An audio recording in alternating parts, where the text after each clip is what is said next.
한 가지 질문으로 시작하겠습니다. 에버노스라는 회사가 XRP를 전 지산으로 삼는 회사를 나스닥에 올리겠다라면서 미국 SEC의 S4 신고서를 냈다는 소식 아마 한 번쯤은 보셨을 겁니다. 그럼 자연스럽게 이런 질문들이 달아붙겠죠. 아니 그래서 미국 SEC가 이걸 통과시켜 줄 건지 오늘 영상은 이 질문의 정답부터 고치고 시작을 하도록 하겠습니다. 이번 거래를 마지막에 통과시키는 건 미국 SEC가 아니죠. 환매라는 권리를 손에 쥔 아마다라는 회사의 주주들입니다. 그리고 그 사람들이 지금 어느 쪽으로 기울어 있는지 짐작하게 해주는 값이 시장에 이미 하나 떠 있는데 그 값은 맨 마지막에 보여드리기로 하고 지금부터 이 결론을 한 층씩 뜯어드려 보도록 하겠습니다. 먼저 이 신고서의 정체부터 살펴볼게요. 이름은 S4입니다. 회사 두 개가 합쳐지면서 새 주식을 찍어가지고 나눠줄 때 그 주식을 받게 될 투자자들에게 회사의 사업계획, 재산과 빚, 경영진과 그들의 보수, 그리고 잘못될 수 있는 위험까지도 빠짐없이 적어내라고 미국 SEC가 요구하는 신고서인데요. 이 안에는 상대 회사 주주들에게 보낼 투표 안내문까지도 함께 묶여 들어갑니다.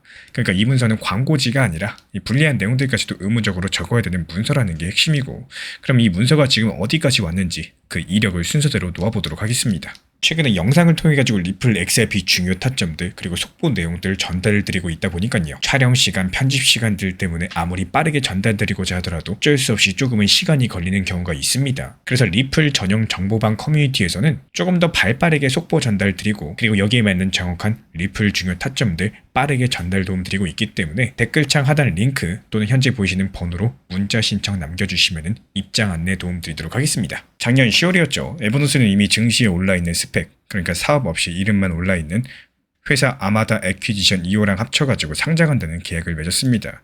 리플, SBI, 판테라, 크라켄, 엘링턴 캐피털 같은 곳들이 우리 돈 1조 원대 중반을 대기로 했다는 것까지는 많이들 아시는 내용이고요. 그 다음 달에 신고서 초안을 비공개로 먼저 넣었었고 올해 3월 18일에 정식으로 공개 제출을 했습니다.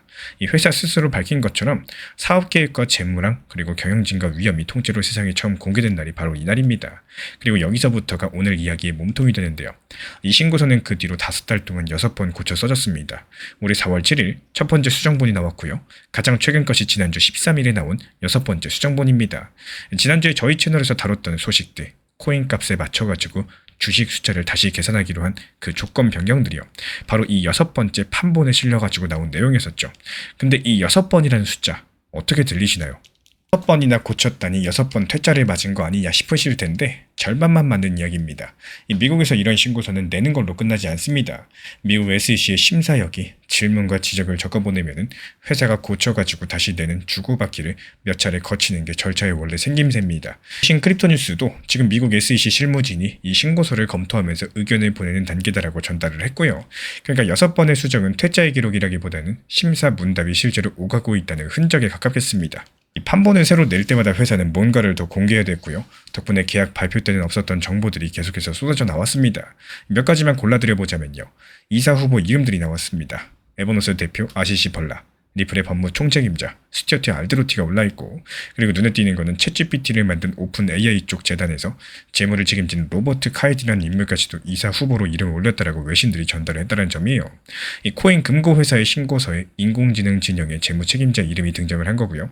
의결권 이야기까지도 나왔습니다.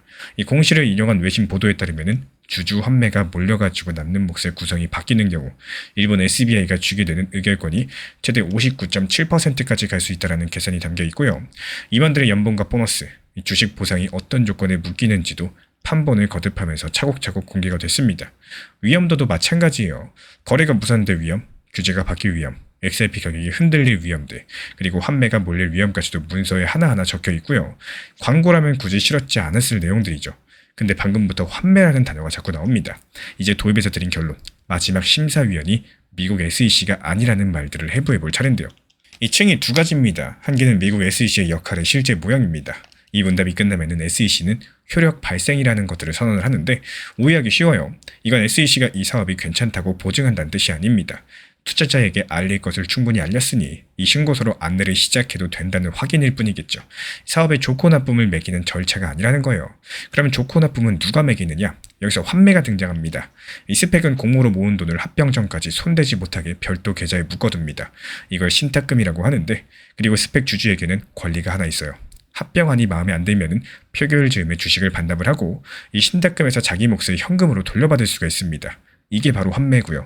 그래서 스펙 거래에서는 보통 안전장치가 한 가지 붙어요.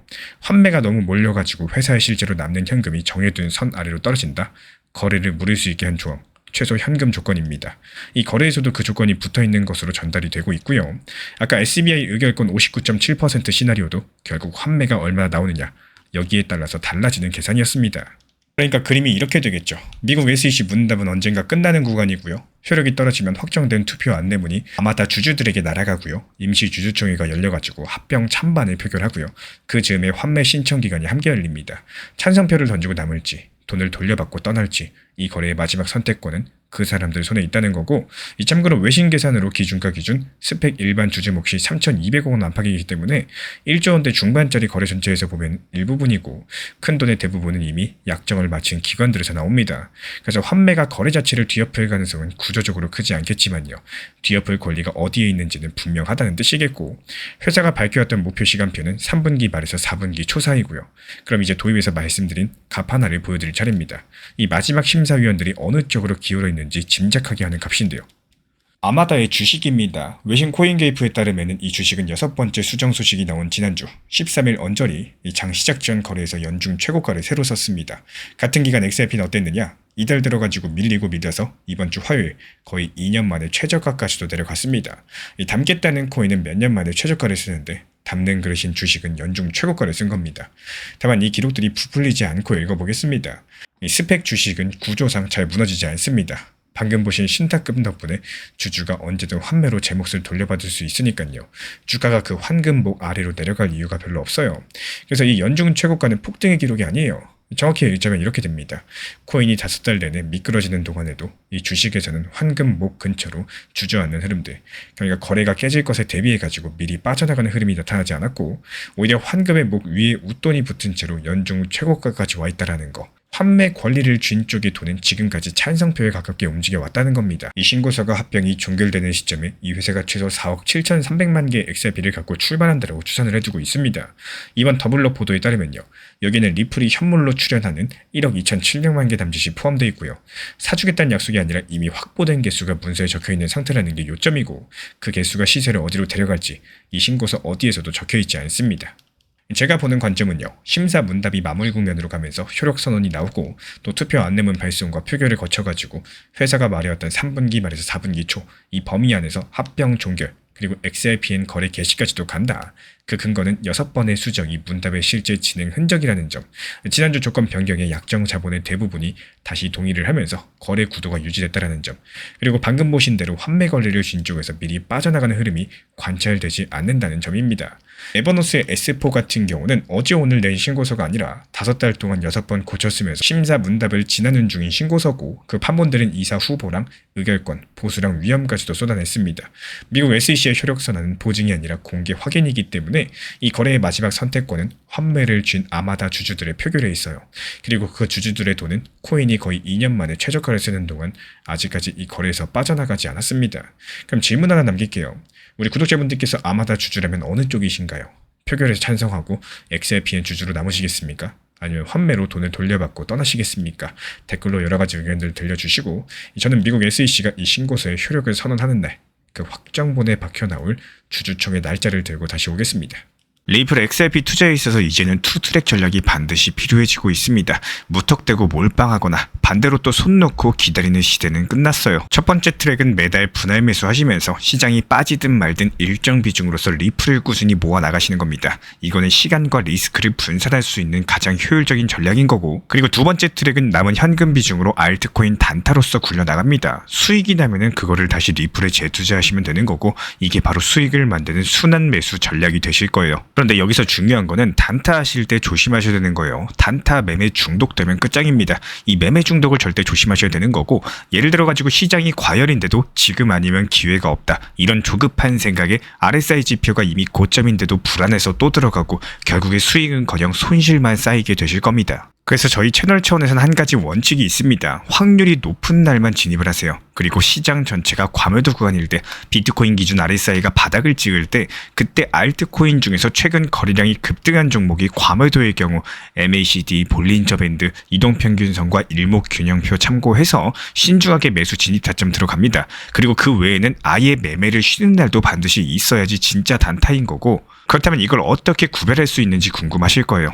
여기서 챗 GPT가 등장을 합니다. 저희는 챗 GPT를 단순한 도구로 쓰지 않습니다. GPT한테 오늘 확률 높은 진입 타이밍이냐 이렇게 물어볼 수 있게 맞춤 프롬프트를 사용을 하는데요. 그리고 그 결과에 저의 실전 매매 노하우 30%를 덧붙여가지고 GPT 시그널을 보완합니다. 어떻게 하는지 궁금하신 분들 GPT 검색력과 활용 전략을 이용해가지고 이 두 가지를 한 방에 알려드리고 있습니다. 현재 보이시는 번호로서 리플 단타라고 문자 남겨주세요. 지금 이 영상 보신 분들에게만 오픈합니다. 그냥 GPT 쓰는 법이 아니라 투자로 연결되는 GPT 사용법 지금 바로 알려드리도록 하겠습니다.